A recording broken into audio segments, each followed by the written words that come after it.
Ladies and gentlemen, the webinar, Changing Our Partner Programs to Meet Today's Rapidly Changing Landscape, will start in just 5 minutes' time. So 5 minutes to the start of the webinar.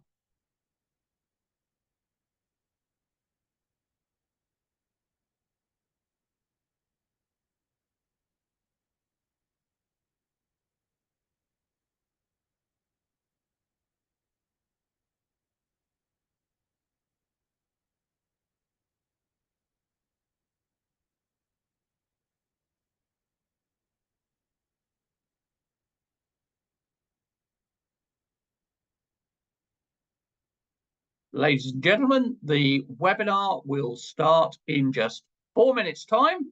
So we are 4 minutes away from the start of the webinar.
Ladies and gentlemen, the webinar will start in just 3 minutes' time. So we are 3 minutes away from the start of the webinar.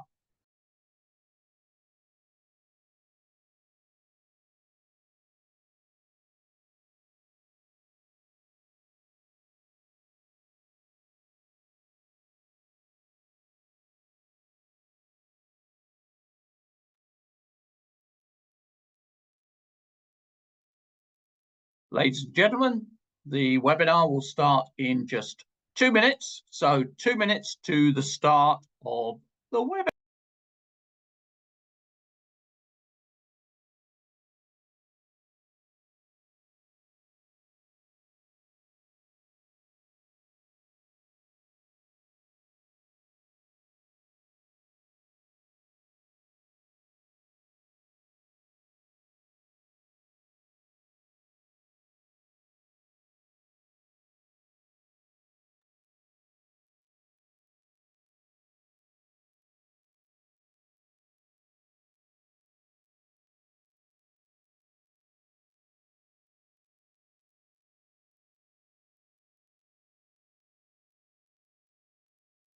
Ladies and gentlemen, the webinar will start in just 1 minute. So we are just 1 minute away from the start of the webinar.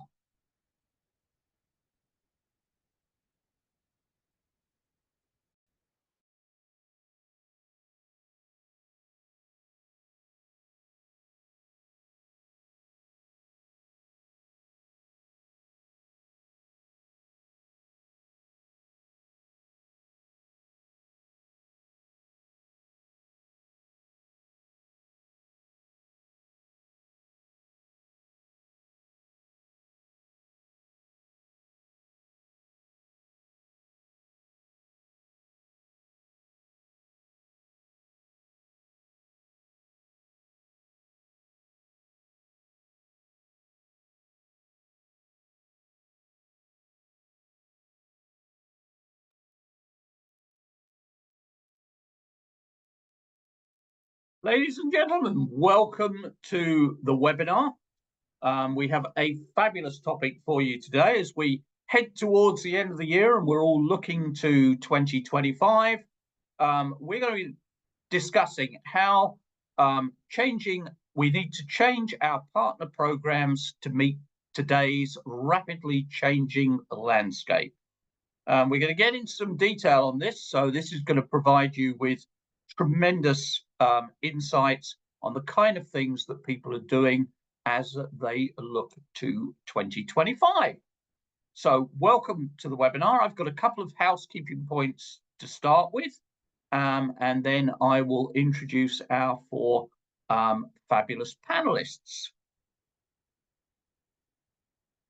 So a reminder, we have launched Partner TechX. This is the only event that brings all of the channel tech into one place at one time. So on the 28th to the 30th of April at the fabulous Lowe's Hotel in Coronado Bay, you will be able to see all of the channel technology companies sharing their technology, sharing what they bring to the table, and also you'll be able to see all the consultants and the SIs who can help you implement and make all this fabulous technology work. So next slide. And in addition to that, it's not just an exhibition. There'll be how-to sessions sharing how to make the technology work. There'll be interactive demos, so you'll be able to really see what the technology can do. So you'll be able to walk away from Partner TechX really understanding the capabilities that are out there, the details of those capabilities, and the people that are available to help you make that happen. There is a special registration that expires on Friday, so click on that QR code. We'll also be putting a link in the chat, so you will be able to register for the very special rate of $795. Next slide, Sarah. We want this session today to be as interactive as possible. We have a wonderful chat button down the bottom. Please feel free to jump in, comment, ask questions, talk to our panelists, and basically share your thoughts with the rest of the attendees. So without further ado, I am going to introduce our panelists. And our first panelist is Ken Fox. Ken is the CEO of Channel Mechanics. He's an accomplished leader with over 20 years experience in the channel. He's got a master's degree in software with an MBA. He's transformed Channel Mechanics from a startup into an award-winning SAS provider that is truly disrupting channel program execution. He's passionate about enabling customers to get the most from their partners. And on top of all of that, in his spare time, he provides a non-stop taxi service for his 4 children. So Ken, tell us a little bit about Channel Mechanics. Thanks, Rod. Yeah, so as you touched on there, we're a PRM platform. In fact, we go well beyond PRM, but we work with about 400 vendors globally to execute their partner programs. And I suppose the key to what we do is we put ease of doing business front and center of how those vendors work with their partners. I mean, the most critical thing to engage partners, ultimately win partner mindshare and those partners in customer revenue to bring it into those vendors. So yeah, very much looking forward to the session, Rod, and talking about some of the things we're seeing changing going into 2025. Wonderful. And our second panelist is Kristen Cole, and Kristen is the Executive Director for Vistex. She's championed high-tech channel incentive automation services and strategy for more than 17 years. Prior to Vistex, her career was in sales and marketing in a variety of industries, including footwear, apparel, Disney, and NASCAR. And today, Kristen uses Vistex channel services and SaaS-based incentive solutions to equip her high-tech clients and their partners for program success. So, Kristen, Tell us a little bit about Vistex. Thanks, Rod. I'm happy to be here with everyone. So Vistex, we've been around for 25 years now, and we have all kinds of modules to help with the financial aspects of your business, and where I sit is primarily in the incentive base. So MDF, rewards, rebates, promotions, those types of things. And then we have the services to sit on top of them to help you execute those. So our goal at Vistex is to not only help you see the numbers, but make sense of the numbers, and in the end, help you make sure it all adds up. Excellent. And our third panelist is Stephanie Graves, and she's Director of Ecosystem Strategy and Transformation at Spur Reply. She's got over 10 years experience driving GTM acceleration through partner ecosystems, 4 years of experience consulting in ecosystem strategy and transformation. She has expertise not just in ecosystem strategy, but program design, incentives, and partner engagement, AWS and Salesforce, and Tableau. And she lives in, gosh, I should have read this earlier. Thank you, with her husband and their 4 dogs. Thanks, Rod. Stephanie, tell us a little bit about Spur. Thanks, Rod. Excited to be here. Yeah, that's a tongue twister. I should have thought of that. Spur Reply is a go-to-market consulting firm. We're based in Bellevue, Washington. And as Rod mentioned, I work on our ecosystem strategy team. Together with our ecosystem automation practice, we really help clients across industries sort of optimize their partner go-to-market and digital experiences. We also have business operations and connected communications practices. So together we offer a wide range of services from program strategy assessments to design and execution, marketing and content creation, as well as PRM implementation. And we're really passionate about helping our clients turn those partner experiences into competitive advantages by accelerating revenue and improving partner ROI. Fabulous. And our fourth panelist is Cosmo Mariano, and he's the CCO of Unifyr. And he brings over 25 years of experience in B2B and channel sectors, focused on engagement, pipeline, and revenue growth. During his 12 years as CEO of a channel and B2B agency, he helped enterprise tech companies refine their go-to-market strategies through the creation of demand centers of excellence. After serving as CEO, Cosmo moved into executive and consulting roles where he led teams in innovation and transformation projects, contributing to growth in various M&A and startup situations. Currently, he's the Chief Customer Officer at Unifyr, and he works with global customer teams to develop and implement partner program strategies. His role involves leveraging his broad experience to support and enhance partner relationships worldwide. Cosmo, tell us a little bit about Unifyr.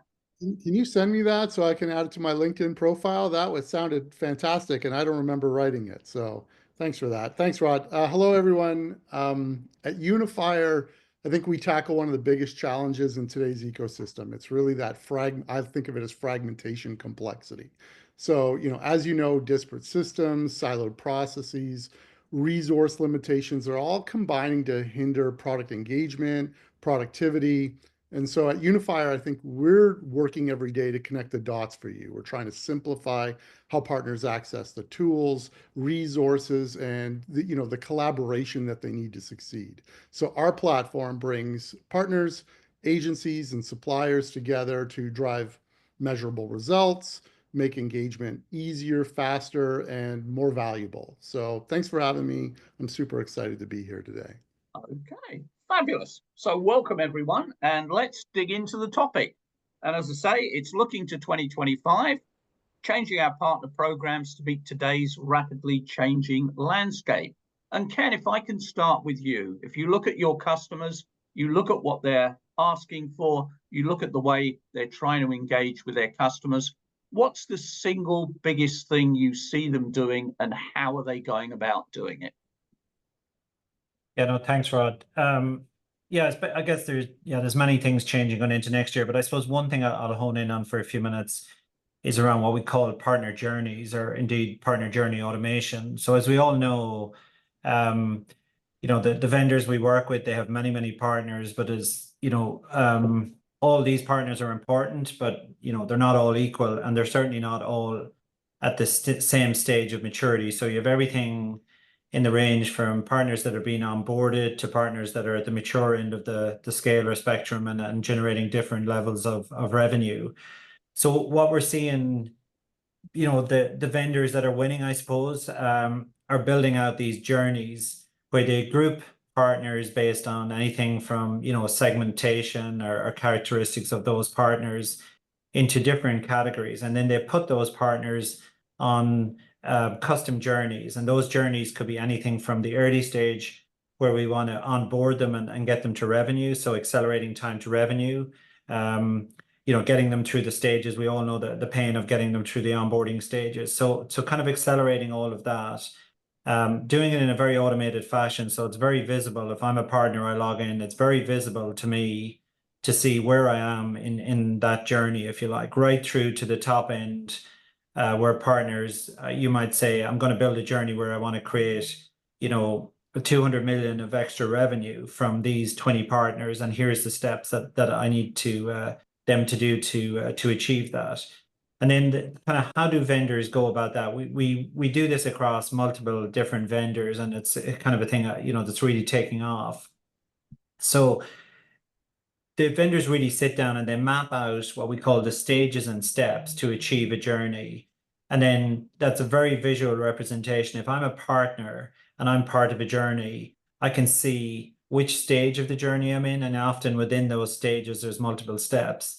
And then on the internal side, on the vendor facing side, they also obviously have to track the 20 or the 200 partners. So providing the channel teams with, you know, a dashboard and the data behind those dashboards to see, you know, here's the purpose of this journey, here's the partners that are in this journey, and here's where all of the partners are at in that journey. Sometimes we see vendors will outsource this to distribution for their tier 2 partners.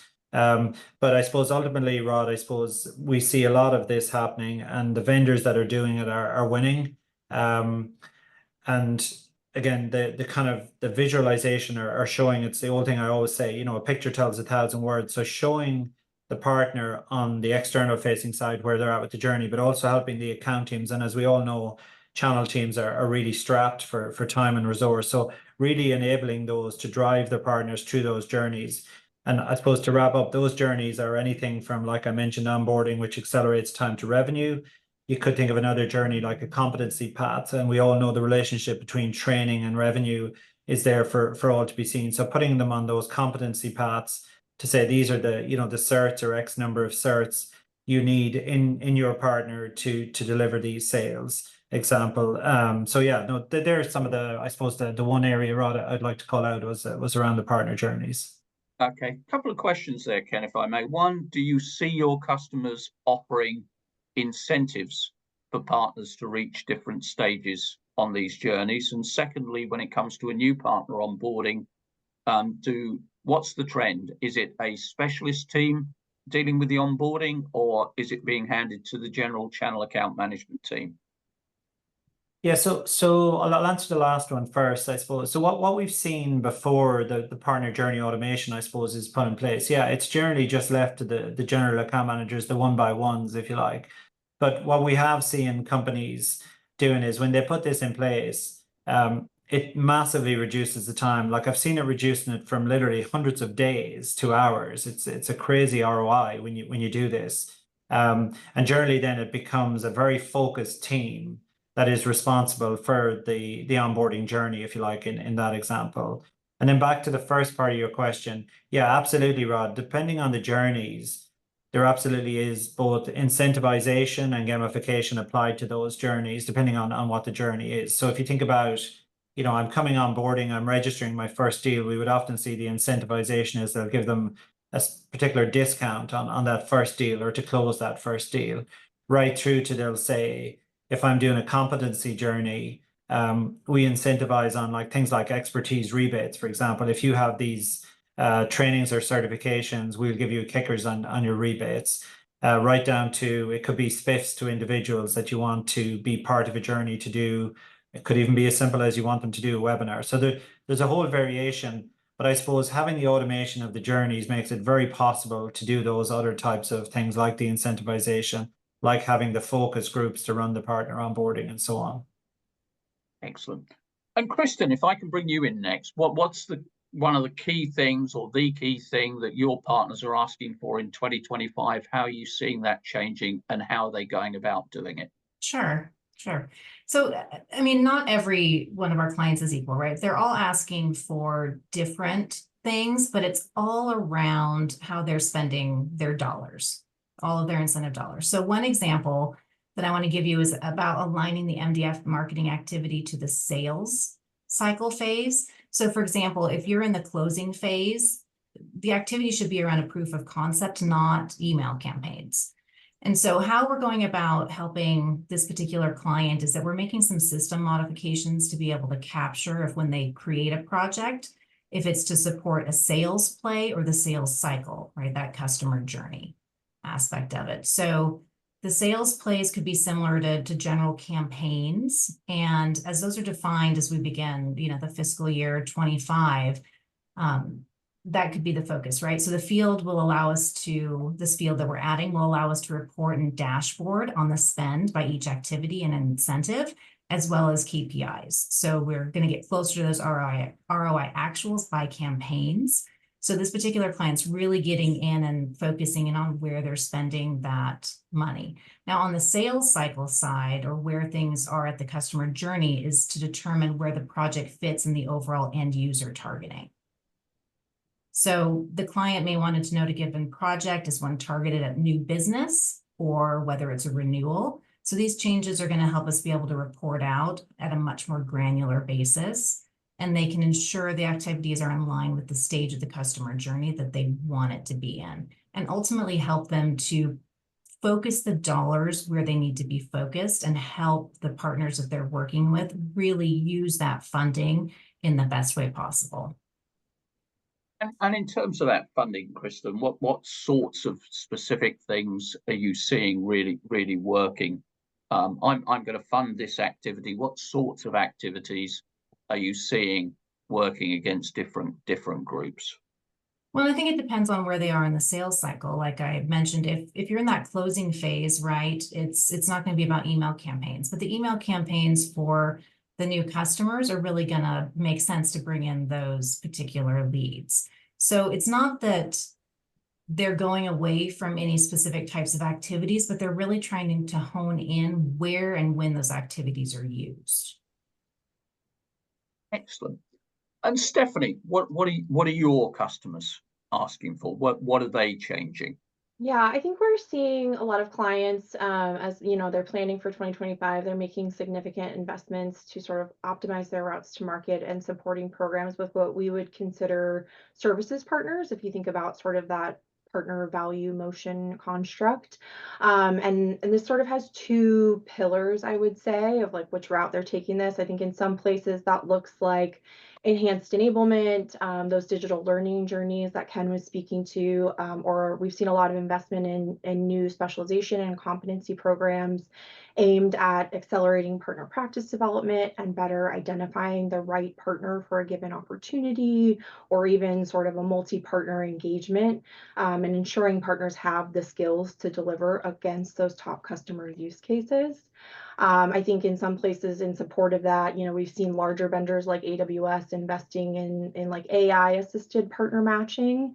And I would expect sort of others to follow suit in exploring that. And then I think the other pillar is really around sort of optimizing programs for that BPO or MSP motion. I think in recent years, a lot of small or mid-sized vendors have sort of lumped BPO and MSP into this services partner bucket and sort of a more generic services partner program. But we're seeing more investment in some of those operational capabilities to support that unique motion through things like enhanced reporting, consumption-based billing, license pooling and transferability, and just better aligned incentives to that motion. And I think, partner success is also something that's emerging as a function in support of that. It's like, how do we deliver a seamless customer experience through these types of partners who really have that high level of engagement with the end customer? So yeah, I think, vendors are expecting these types of like solution-driven engagements with whether that's with MSP, BPO, or sort of like multi-partner coalitions and things like that to create more stickiness within accounts and really lead to sort of that adoption, consumption, expansion that they're looking for. Questions for you. You mentioned AI partner matching. How does that work? What's actually being done? Yeah, so, we've only seen it in a few places so far, and I'm not the expert here, but I'll say I know that, it's sort of based on a skills and competencies profile. So that's sort of where those specializations, competencies, all of that enablement comes into play, and matching against like top use cases for customers, industries, lines of business to really hone in on like what's the heat map of who are the best partners for a given account or opportunity, based on the needs that you're trying to address. Okay. And I got some great questions coming in the chat that I'm going to pick up on in just a moment. But partner success, we all talk about it. We say we want partner success. How are your clients actually going about measuring that success? Yeah, I think it's emerging. So there's a few different things we're seeing, but what I think one great example of a client I worked with, they really spent the time taking a look at the entire customer lifecycle, how the partner lifecycle and activities align to that, and really mapping out sort of success plans for partners to take to accounts, specific success plays, and really measuring like, customer health metrics. If you're using a tool that sort of does customer health scoring within partner accounts. But obviously, renewals and retention are a great metric of that as well. Are your partners bringing in that retention and growth year over year within those accounts? Okay, and I'm going to come to Cosmo in just a moment, but if anyone could quickly chip in with an answer to Janelle, what's the role of the vendor in helping with the governance of multi-partner engagements? Because that can be a nightmare. Customers looking often for one throat to choke. You've got multiple people involved in that. Does anyone want to jump in? Cosmo, you're nodding and you're next anyway, so maybe I can bring you in to answer that one. I think that is definitely something we're hearing a lot more of. It's emerging. We're trying to address it with our new platform, and so I can't tell you that we've got it solved. What I do see is that usually there is the one partner that's acting as kind of the general contractor, let's call it.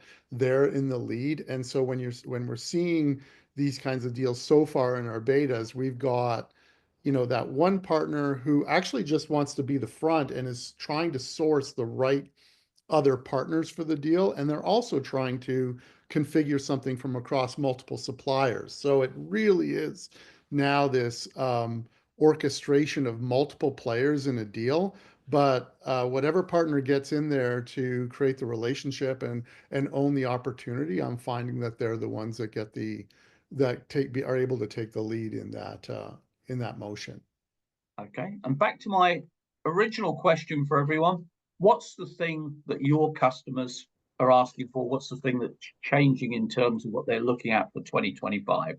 Yeah, I think the panel really covered it well. I thought I was going to go first, so I was going to talk about all those things. But I will tell you, I can drill in a little bit on, this combination. I think it's like, as Kenneth said, these journeys, along with what Stephanie's talking about, what everyone talked about. I think I'm going to drill into the pipeline piece. I think we've seen a shift from, at least what I've seen, the set it and forget it, or build it and they will come kind of strategy. We manage mostly the portal and the programs that it supports. And so we saw a lot of portals and programs being built where they're being put out and, hey, where are the partners? Come and participate. All of our stuff is here. Come and get it. But then that engagement wasn't necessarily there. And I think, the suppliers and vendors have realized they've got to lean in to cohorts of partners and really partner with them, and that the portal and the program are just the tools to do that. And so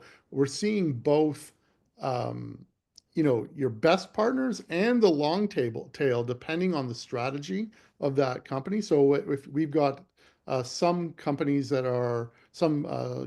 are doing like revenue and pipeline focus, right? So we know that smaller partners need help and direction running their own campaigns. They don't have dedicated marketing people. They need, hand holding for marketing support. They might need help for lead follow-up, closing sales. So we're seeing customers teaching these partners how to fish, utilizing, campaigns that they're putting in our platform, providing all the workshops and course material, as was mentioned, and the training. And then this kind of agency or third-party services attached, whether it's around concierge services or program administration and execution. So Stephanie and team, your organization is doing a lot of these types of agency attached to go in and either develop the strategy, to dial in and work with a cohort of partners. So we see specific companies doing that.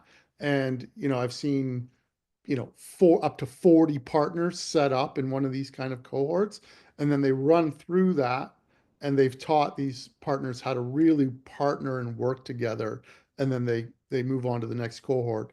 For the top tier customers who have top tier partners who want to lean into that group, it's really about getting those partners to focus on selling that brand. And it is, again, around more leads and pipelines. So they're using partnering with agencies to develop really customized campaigns with those partners and go into kind of a co-sell motion. That's what I'm seeing. So in all these cases, they're really trying to get more out of the relationship with partners by, I call it, being a better partner. Excellent. Okay. And Cosmo, question coming in. We've mentioned partner journey. How do you measure partner engagement along that journey? Yeah. Yeah. This is a funny one.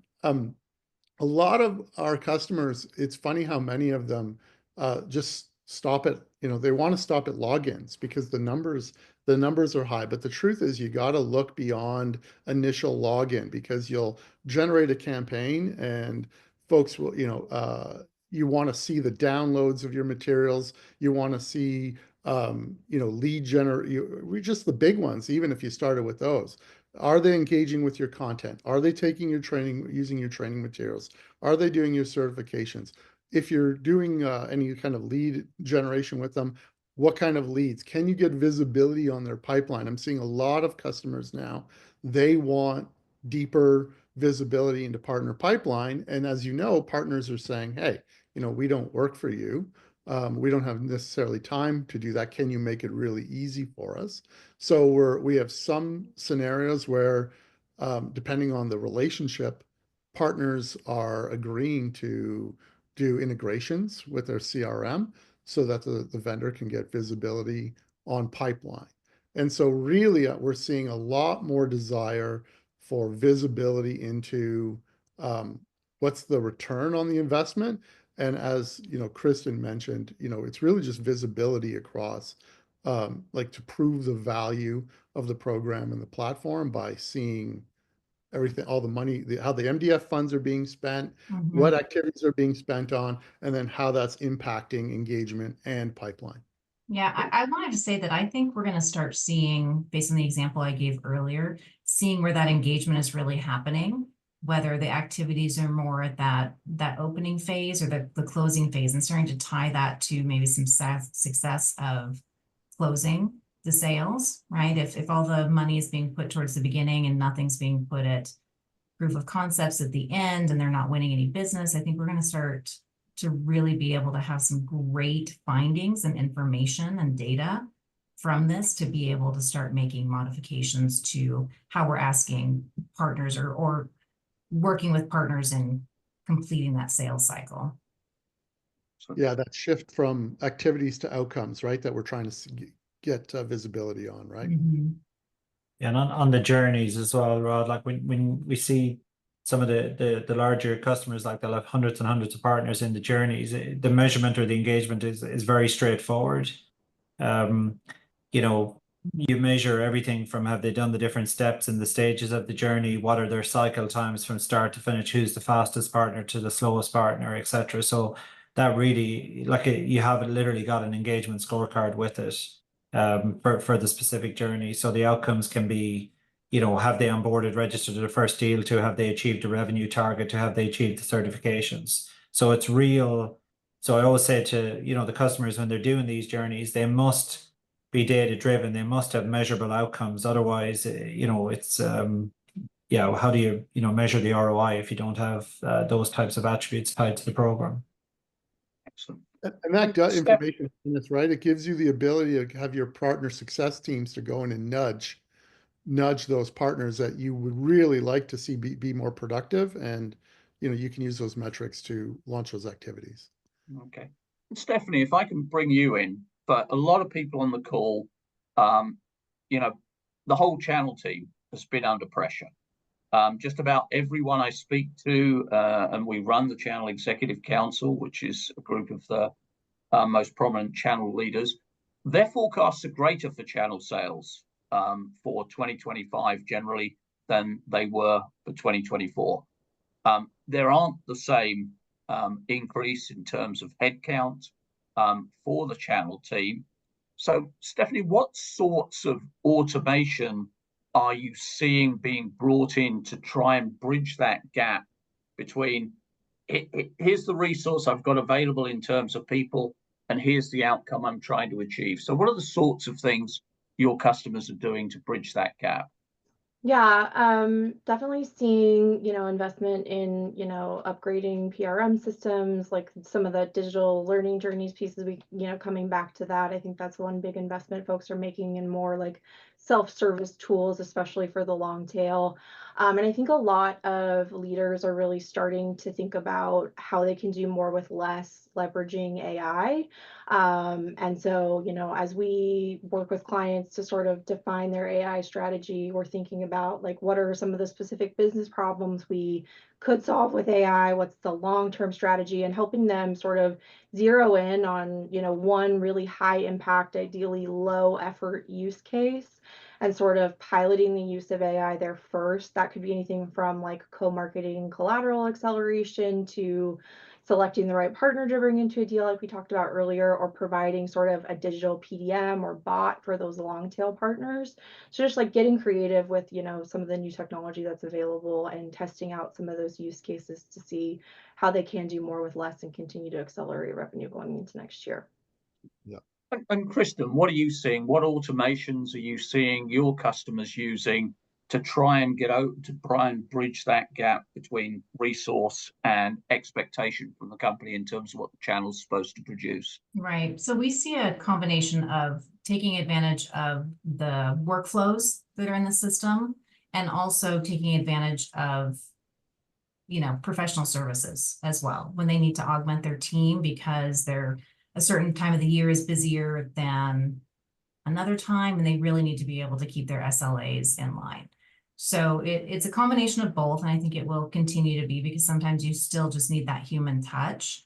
But we are seeing some modifications here and there around even governance. So an example I can give you is that maybe Vistex audits the first level on everything, but maybe they don't want to do a second level internally until it reaches $30,000 in value, right? So anything in between, maybe they don't necessarily want to see, or they're just focusing on high-risk countries or high-risk partners as well. I've also seen that after a certain percentage of projects and claims are audited in a quarter, they stop auditing because they feel that the risk is not going to be there. Again, there's exceptions to those high-risk countries and partners at all times. And Ken, we're under a lot of pressure to justify, to create partner-sourced revenue. Question in two parts. One, how can we help increase the percentage of revenue that's partner-sourced? And how should we be measuring that? Because measurement of that is a huge challenge for many companies. Yeah, so maybe starting with the last piece again first, Rod, the measurement, and again, this is something we run for many vendors. You know, when a partner comes in to register a deal, we have an option there. They can pick, is it, you know, partner sourced or vendor led? If it was a lead that was distributed, it's obviously vendor led. If they pick partner sourced, we do validation against the end customer address to make sure it was an approval cycle where the vendor ultimately decides, did the partner truly source this? Because a lot of them will put in partner sourced anyways, because they know they're going to get a deeper discount, etc. So, you know, once you automate those steps to track it, then you've got all of your reporting, you know, the deal was registered, it was approved as partner led or partner sourced, and then obviously that moves to an opportunity, and if that goes closed won, you can do your measurement. How do you then drive more partner source revenue? Yeah, that comes down to the incentivization piece. So most vendors are giving a deeper upfront discount for partner source business and are trying to drive partner source business that way. And also we see people giving, like on their rebates, for example, they'll give additional rebate for partner sourced, so long as it's deal registered, it's not coming in without having a deal registered. So there's some of the things that we see helping vendors do that successfully. Excellent. And Kristen, trying to get top of the funnel moving. Any thoughts or suggestions on things people could do to build that top of the funnel? To build the top of the funnel. Mhm. I guess it's going to go down to you know, how you're spending your MDF funds, really, and being at that beginning of the sales cycle and really making sure that you're utilizing the proper activity types and working with your partners to know what exactly is there, right? So building out your business plan with them on an annual review basis, reviewing it quarterly, making sure that they know all the specific tools available to them to help them, you know, increase their overall amount of leads and building that funnel. And a lot of that is changing. You know, it used to be all about partners. A big chunk of the money was spent on events. They were spent on all sorts of other things. We're now trying to change what partners are doing. We're trying to make them far more aware of digital marketing. We're trying to make them far more aware of other activities that they can get involved in. How do you see your customers going about that? And how are they trying to change the activities that partners are engaged in? Yeah, you know, we had that absolute forced change back in 2020, where when I always am amazed to look back at the graphs and the charts and just the dramatic change between events. We were very, very heavy event. And then of course we went very, very heavy online digital webinar. We're starting to see a shift again back to more in-person event type things. And we're even seeing some of our customers really trying to promote those events, not necessarily the big events because they do cost a lot of money, they take a lot of effort, but maybe more targeted events to where they can really hone in on their specific goals. So definitely digital, no change in that, but really going back more towards some smaller events right now. Cosmo, I have to bring you in on top of the funnel. How do you do it? Yeah, we're seeing, we want to see, our customers want to see a lot more partners running campaigns using the assets that they've spent money and time developing. And I think I can tie this into some of the changes, especially as Stephanie was mentioning around AI that we're using, right? So we've had generative AI in our platform for well over a year. I think just over a year, not well over a year, right? So we've been using that. And it's funny how many partners and customers actually weren't using it to generate, you know, we were seeing some social media post generation through it and some email generation, but luckily we've seen a steady increase of that, the usage of that feature. It's really about making it much easier for partners to understand how to find the enablement materials, or whether it's content or assets they need, turn that into usable campaign materials, especially if it's a digital piece or if it's in person. You know, what tools do you have available for them? And so we've seen customers do two things. One, obviously we're using AI in terms of helping them generate content and assets that is relevant to their business, their target audience, their region, But we're also seeing them, sorry, I just lost that train of thought. We're trying to see them, trying to make it easier for them to find the information they need and use the AI tools to do that. But we're also seeing them, wow, I totally lost that point. I'm so sorry. We're just trying to make it easier. That's right. AI. We've got a lot of assets. Like right now, we've got a lot of, we have to put a lot of assets in the portal, tag it, and partners don't necessarily get the content that they need. By using AI, we can make it much easier for them to produce materials that are right for them and make it much easier for them to deploy, especially with whether they're using their own TCM, their own marketing portals, or they're using our TCMA, and that's how we're getting to generate more campaigns and more leads. Sorry for the stumble there. No problem. And I've got another great question that I'm going to fire Stephanie's way to start with.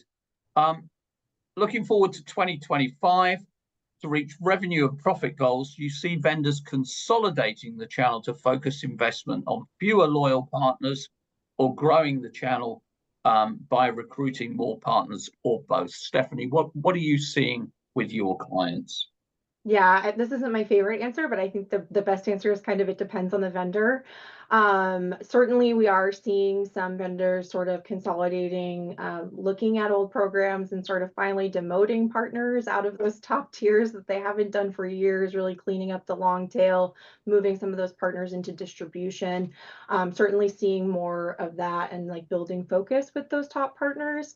But I also think, as people are exploring, activating more of that services motion or growing BPO, MSP, there is certainly some recruit happening targeted at, addressing specific gaps within the ecosystem. So, if you're not thinking about co-selling and multi-partner, like who are the partners that are missing to address some of those use cases? If you're thinking about BPO, who are those partners who, have great solutions already, and so the cost of entry is lower for them. So it does really depend, but, seeing a little bit of both. Okay. And some of the other things we're seeing, and if I can direct this at you, Ken, a lot of people on the call working for SaaS companies. SaaS is all about renewals. Partners have traditionally not been very good at renewals. It's been like, bang, I'm sold, I'm done. But a renewal is a whole campaign to renew, and it starts very early on in the piece.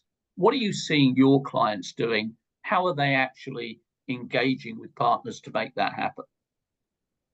Yeah, no, you're right, Rod. And it's a really, really important revenue stream that a lot of times partners don't do a really great job on it, and it's up to the vendors to help them. And it starts on the original sale, the most basic stuff, recording the sale, the details of the sale.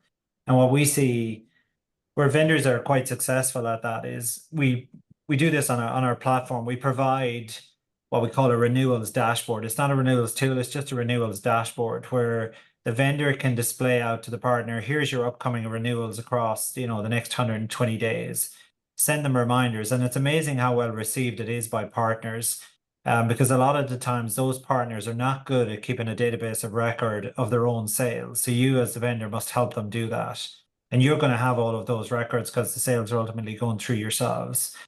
And then as you kind of move up to a bit more sophistication, vendors are starting to build in renewal rates into their tiering programs. So they're saying now it's become really important. If you want to be gold, your renewal rate must be above 85%, a silver above 75%, and so on.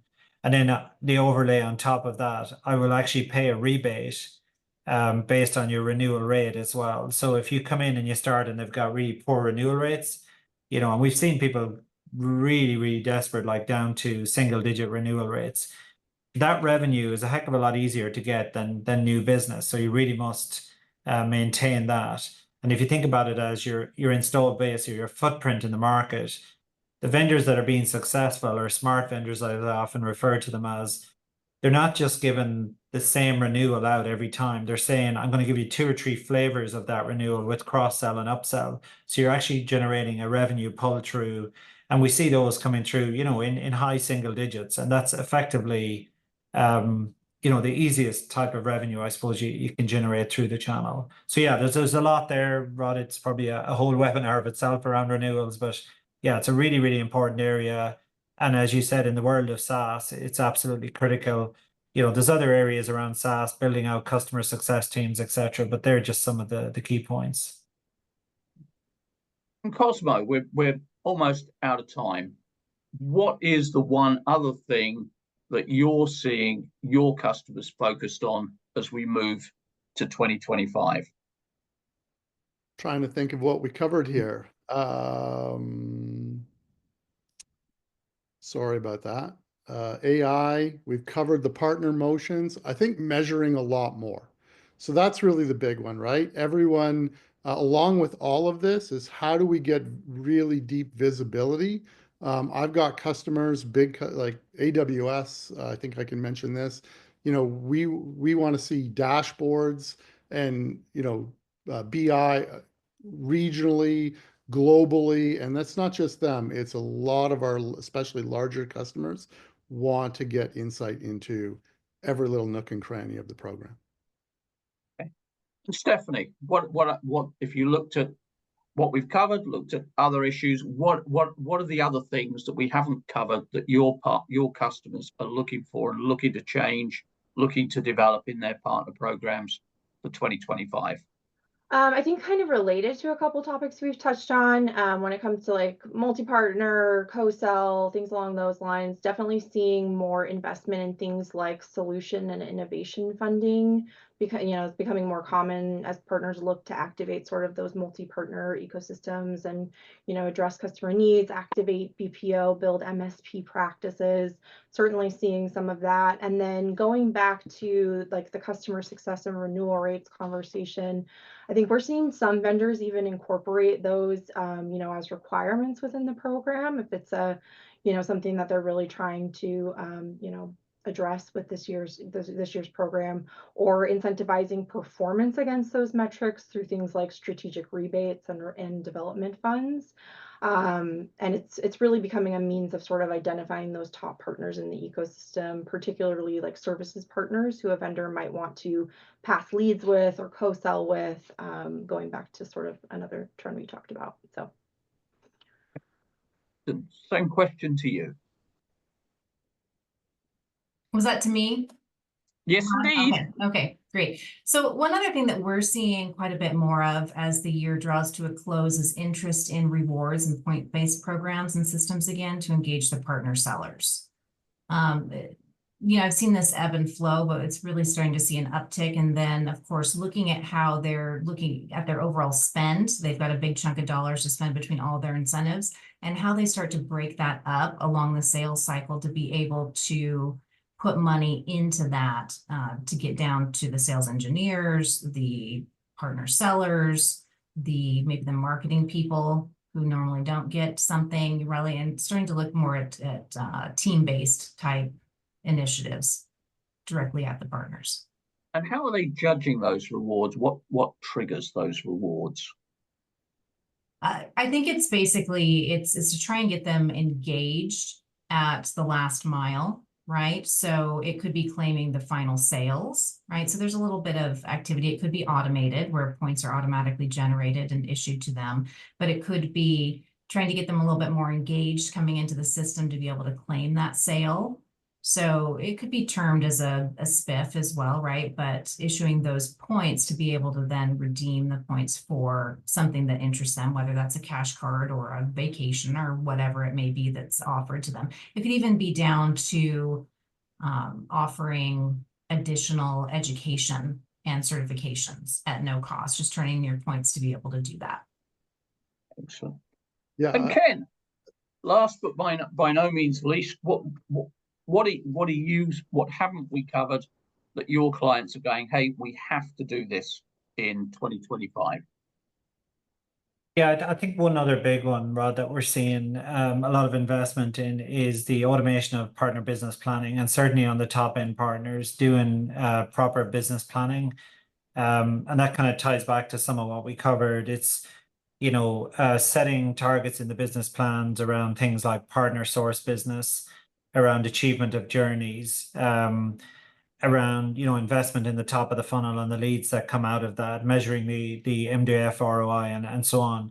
But if we think about the business planning in itself, you know, moving away from the traditional, we'll meet you in January, we'll have a big old PowerPoint and Excel, versus having that fully equipped on your partner portal where you can say, these are the revenue goals, the training goals, the MDF investment we're going to do, and then you track those. So when you come back the next time, you know, 3 months later for your next QBR, it's all real live data. You know, it's not like somebody's now dusting down that PD or that PowerPoint and saying, oh, I forgot, you know, because people do go back to the desk, they get consumed by the day job. So it's, you know, having that real-time tracking of the business plans, certainly for your top tier of partners. And that's a very effective process that really helps that you hold the partner's feet to the fire for what you've agreed for the year ahead. But it also holds your channel team accountable for delivering and supporting your partners to deliver on their business plans. I mean, on that front, Ken, I'm a partner. You're asking me to do this. Why? What's in it for me? How do I make it valuable for the partner?